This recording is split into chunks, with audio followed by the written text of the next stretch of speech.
Hey guys, today I'm doing something a little different. I'm doing a D&D story. Except I'm not a DM in this one, I'm a player. And I'm super excited to tell it because it was a lot of fun.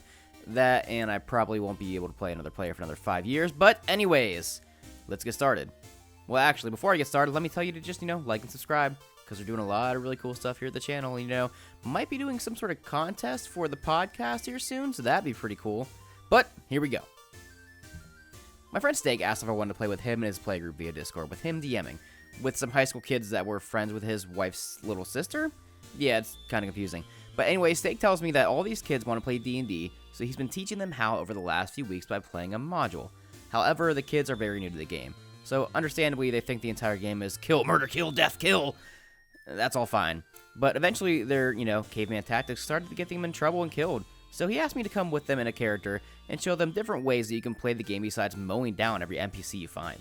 I played one of my favorite characters I've ever made named Thargun Redwood. Thargun is a dwarven bard that I've played in quite a few games. So I lowered his level to 6, which was the current party level, and I joined the Discord chat. Now, I knew literally nothing about any of these teenagers or their personalities as I joined the chat.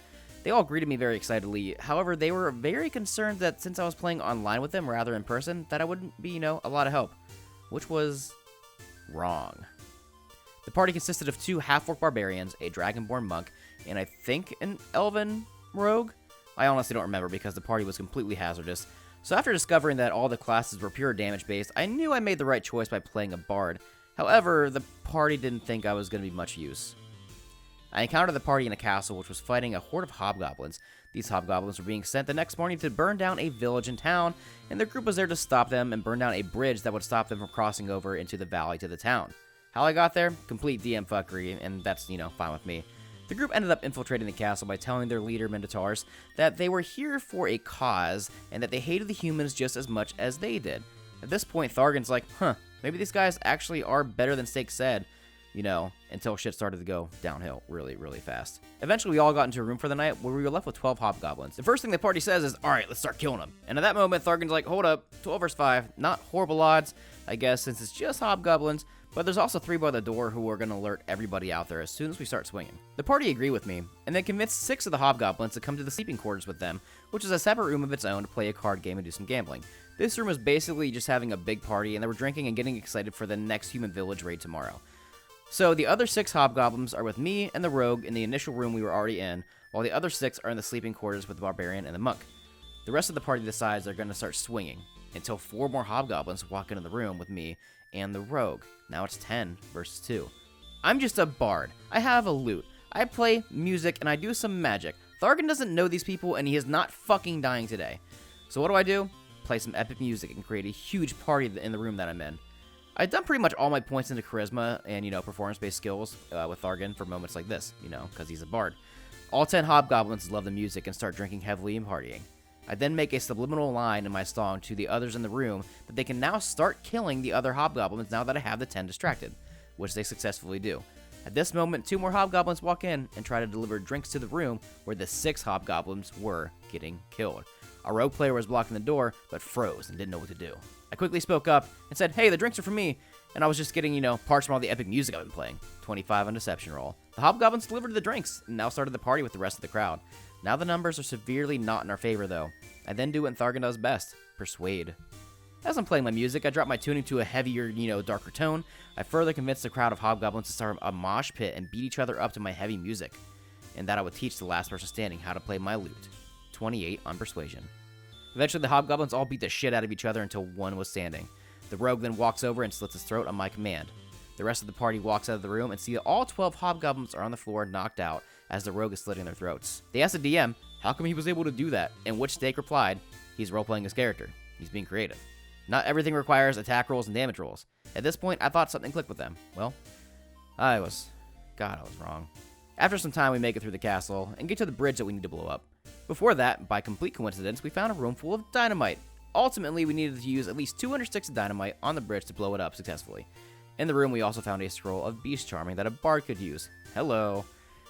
As we walk on the bridge, we see in the distance a huge green dragon. Thargun stops in his tracks and takes a few steps back. The party, however, thinks, it's no big deal, we'll just fucking kill it. Me, on the other hand, nope, Thargun is not dying today. Thargun sneaks off to the right side of the cliff, about 50 feet from the bridge. He thinks about what to do as he watches the dragon instantly fly towards the party and start hitting them with acid breath. They begin swinging on the dragon, but are just, getting dominated. After seeing how they handled the situation, I decided to try the scroll beast charming on the dragon. I figured, why not?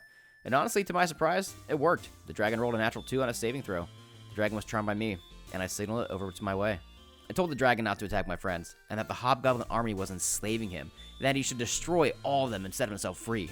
The dragon agreed and began attacking the hobgoblin camp. The party at this point was very, very excited.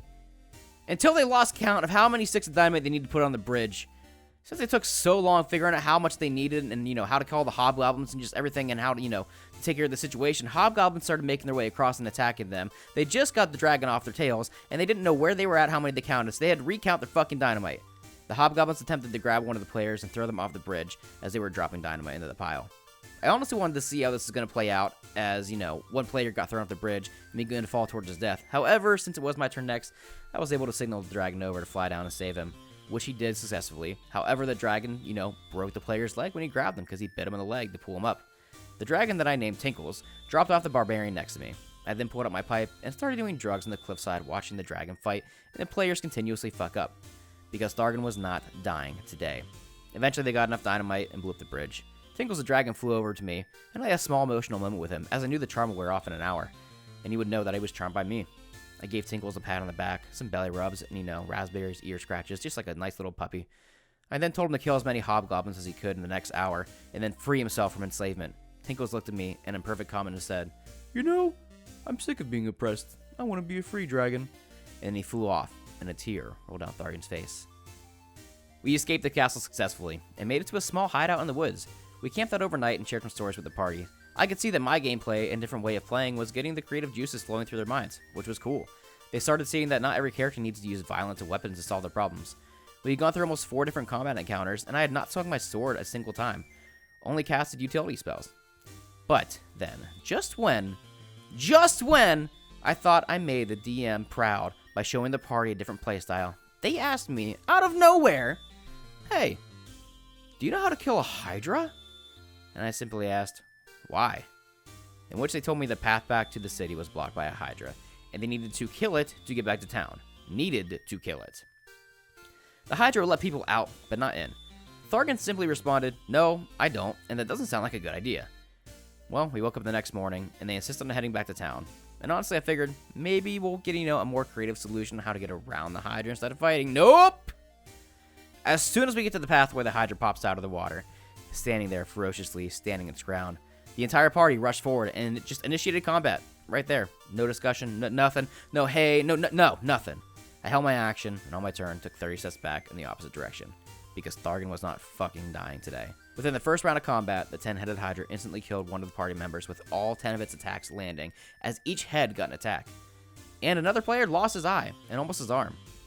I then used my held action to cast a minor illusion to distract the hydra with some blood 30 feet away. Surprisingly, it worked, and the hydra began to walk over towards the fake blood. The party had time to escape, but instead, they continued to attack. Thargun was dumbfounded. Another round of combat went by, and the only reason they survived was by pure luck. Some of the hydra heads were still being distracted by the minor illusion blood, however, the rest of the party was still doomed and wouldn't back down from this thing even though they had an opportunity to run. Through the night, we had leveled up, and Thargun was now level 7. I took the Polymorph spell as my 4th level spell, because, why not? And it turns out that was the right choice. I cast Polymorph, and the hydra rolled a nat 1 on its saving throw. I then turned the hydra into a slug. I pulled up my pipe, smoked the rest of my drugs, and made my way back to the city. Once I got to the city, I made my separate ways with the party, because I knew hanging out with them any longer would bring my ultimate doom. Plus, I had to go to bed because it was pushing 3 a.m. The next day, I called Steak and I asked how the rest of the night went. And not to my surprise, not even an hour after I left the session, the group had been arrested and thrown in jail. They went to a cleric in town to try to get the eye fixed and, the arm fixed of the guy who lost it in the hydra fight. And instead of just asking, in a polite manner and offering gold, the rogue says, "If you don't do this for us, I'll fucking kill you because I'm a rogue." And then she called for the guards, and the party was thrown in jail. Despite the ill-planned methods of the party, I still did have fun playing Thargun, showing a group of new kids and players how utility and roleplay can really make a difference in this game.